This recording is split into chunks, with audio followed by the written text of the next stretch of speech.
It's time for Friday night football action. Let's enter the end zone with your host, Bill Shanks. Hello again, everybody, and we hope you had a great Thanksgiving. I'm Bill Shanks from Fox Sports 1670 AM in Macon. Tonight, we've got more playoff action from around the state of Georgia. We'll check on all the scores in just a few moments, as well as our game of the week, Wilkinson County hosting ECI. But first, we start with Peach County. They lost a coin flip, so they were on the road tonight against Grady, a AAA high school in Atlanta. The Trojans were undefeated coming in at 12-0. This is going to be a test now. The Gray Knights, as they were called, had won 10 in a row and have had a great defense all season long. But could they stop Peach County quarterback Brett Montgomery and running back Travis Richmond? Let's take you up to Atlanta for some of the highlights of this game and check it out with the Trojans wearing the white. We're not used to those highlights with the white uniforms on. Grady will start out with the ball. Hands off to Marcus Caffey, one of the top prospects in the state. He's stuffed by the Trojan defense. Dogpile there on the opening drive. Then third down, Caffey gets the carry again and short of the first down, and Peach County stops him. Now the Grady punter is going to have to get it up in the air and only get about a 15, 16-yard punt right there to give Peach County some good field position. Here it is, our drive of the week from 5-star. Peach gets the ball in good field position. Travis Richmond takes off near midfield. Nice run of 19. Then again, Richmond gets about 5 on a tough run up the middle there for the Trojans. Then Peach sticking with the bread and butter. The toss to Richmond down to the 1. Peach now 3 running backs in the backfield. Darian Howard makes the cut, takes into the end zone for the touchdown. Peach County and the fans all excited about that 6 points right there after the PAT. That made it 7-0. Trojans out on top. Knights take over now, and Caffey gets going, but he's rocked by the linebacker there for Peach County. That was our 5-star drive of the week, by the way, thanks to 5-star, of course. Third down now for Grady. Greg Williams, the quarterback, is going to find Quantavious Knight for a slant, and he's going to take off.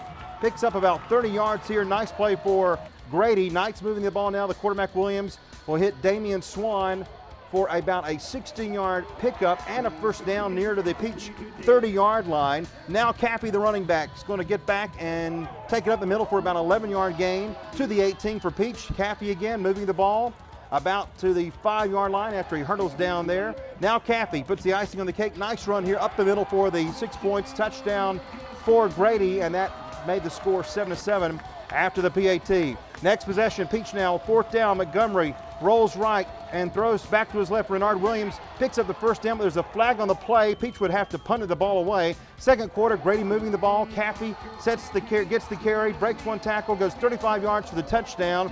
That made it 14-7 Grady. Peach would come back and try to answer again.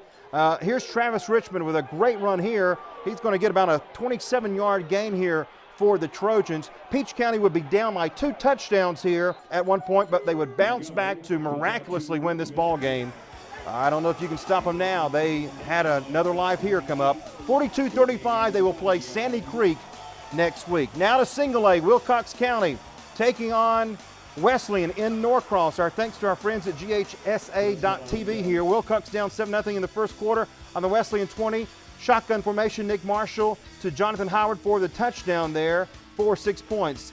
Now late in the first quarter, Wilcox down 14-7 on the 22-yard line. Watch Nick Marshall. Watch this kid right here scramble, and they say he's going to play cornerback at Georgia. How about quarterback at Georgia?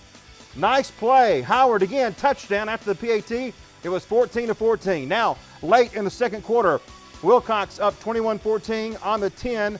Marshall will be back, looks to his right and hits Quez Mahogany for a touchdown right there in the front corner. Wilcox would be up right here.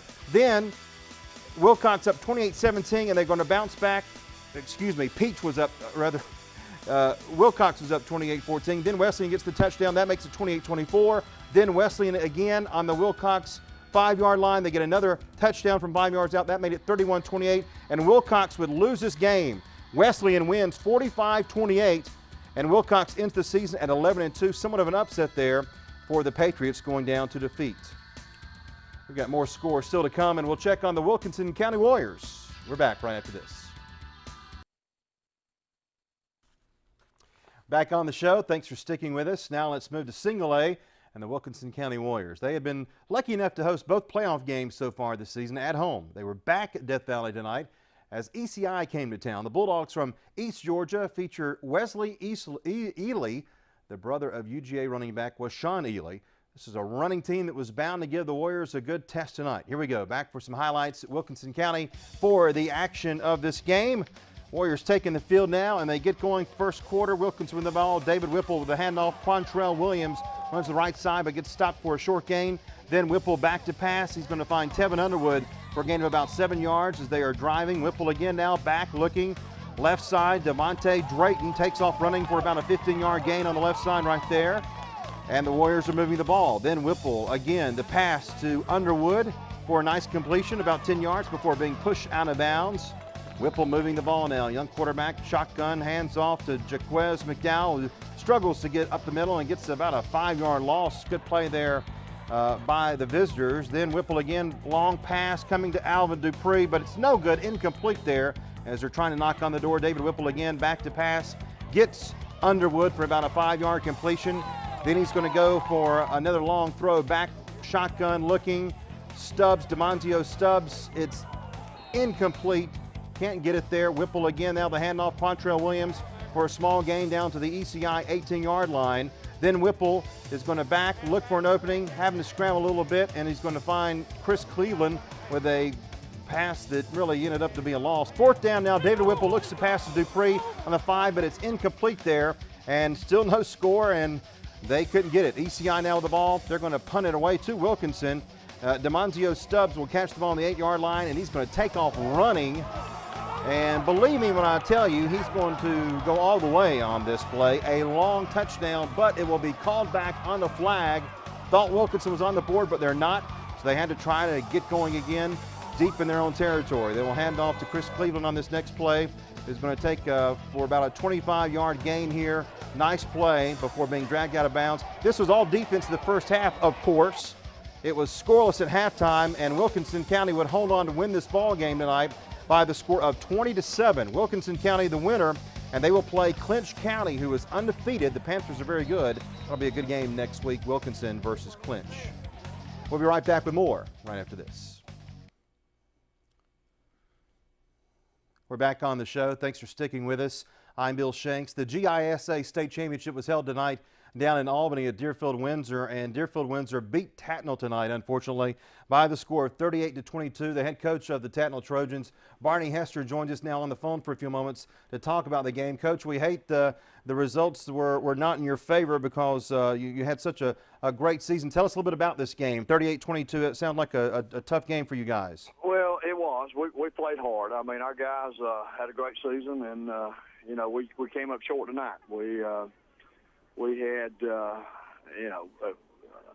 close football game going, and we had a couple turnovers. We really thought we had a chance to come back in the third quarter, and we didn't. We had a couple turnovers, guys behind, but you get to a game like this, and you got to be happy for your guys and what they put in, all the hard work, and you're never satisfied coming in second, but you're happy with the character and the class of kids you're working with. Barney, I know it's so tough for a team to go on a road like this. I told someone today, I said, boy, I wish Tattnall were at home. They would have a little bit better chance maybe, because Deerfield-Windsor, that's not an easy place to play, is it?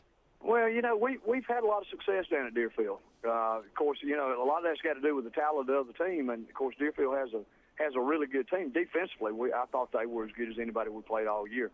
Of course, when you undefeated, and obviously you've got a good team, but we've won them on the road, we've won them at home. We probably would have, when you have those friendly surroundings, it does help, but you got to find a way to take care of it on the road too. Barney, final question was kind of a weird season for you, particularly at the beginning, having to start with those two rain-shortened games, first to Southwest Georgia that really didn't count, and then the weather-shortened game to Westfield. But for your team to bounce back and have the winning streak, I mean, I know you're disappointed. I know those kids on the bus are as well, but you've got to be happy with the way this team really fought hard this year. Well, we are. We're proud of our guys. There's no doubt we went through some injuries and some other things early on that got us behind, but we never gave up, we never quit. It was just like a game tonight. We never did. We had a chance, even late coming back, but when you're dealing with young people that are willing to do the little extra to be successful, it's a good thing, and you know, we're not real happy with taking that second place trophy, but we're real proud of our young men. Barney Hester, the head coach of the Tatnall Trojans. Barney, we know you're disappointed, but congratulations on another great season. We appreciate you taking a couple of minutes. Thank you, Bill. Appreciate you having us. All right, Barney Hester, the head coach of the Tatnall Trojans, who lost tonight down at Deerfield Windsor. We'll check on the scoreboard with the other games right after this. Every weekday afternoon from 3 until 6, it's the Bill Shanks Show on WPLA, Fox Sports 1670 AM. You can also listen online at foxsports1670.com. We talk sports and take your phone calls. Also, we're the home of the Dan Patrick Show, Jim Rome. And tomorrow morning at 4, it's the Saturday Scoreboard with Bobby Pope. Plenty of other games going around the state of Georgia. Here's Dustin Wilson with more. Dustin? All right, thank you, Bill. We got a lot of scores to get to across the state. Let's go ahead and start with the Colquitt County Packers defeating Mill Creek 27-14. Also, the Grayson Rams defeated Valdosta 22-0. Hillgrove Hawks 35. Brookwood got the win 45-35. The Broncos moved to 12-1. Statesboro 17. Kell 7. The Blue Devils move to 11-2. 37-14, Chattahoochee Cougars defeated Dutchtown, and 42-3, Tucker Tigers defeated Ware County. Tucker now 13-0. 28-0, Stars Mill defeated East Paulding. Burke County Bears 45, Cedar Grove Saints 20. The Bears are now 11-2. Carrollton 17, Cairo 0. The Carver Tigers of Columbus, that is, 40-14 over Thomasville Bulldogs. The Tigers are now 13-0. Calhoun 31, Fitzgerald 13, Lovett 35, Brooks County 18, and the Buford Wolves got the win over Cook 21-14. The Wolves are now 12-1. And Savannah Christian 17, Leakin County 14, and Piedmont Academy Cougars 26, Edmund Burke 14. The Academy Cougars are now 12-0. A lot of games to get to and a lot of scores across the state, Bill. All right, Dustin, thank you very much for those scores. We appreciate it. Congratulations to Piedmont on winning that state championship. Again, Tatnall loses down at Deerfield Windsor by the score of 38-22, but another great season for Barney Hester and the Trojans. The two big games that will be following next week will be Peach County taking on Sandy Creek. That will be an outstanding game. We've been waiting for that game really all year long because those have been the two top teams in AAA. Peach County had a scare tonight up in Atlanta in Norcross, but they were able to come back, win 42-35, and they will play Sandy Creek. Both teams are 13-0. And also Wilkinson County, they will play Clinch County next week. Now the Panthers from Homerville, and I know I'm from those neck of the woods down there. They are a tough team down there in Homerville, and that'll be a great game, Wilkinson County and Clinch County. That's our show for this week. Thank you for joining us. I'm Bill Shanks. For all of us at 41 NBC, good night.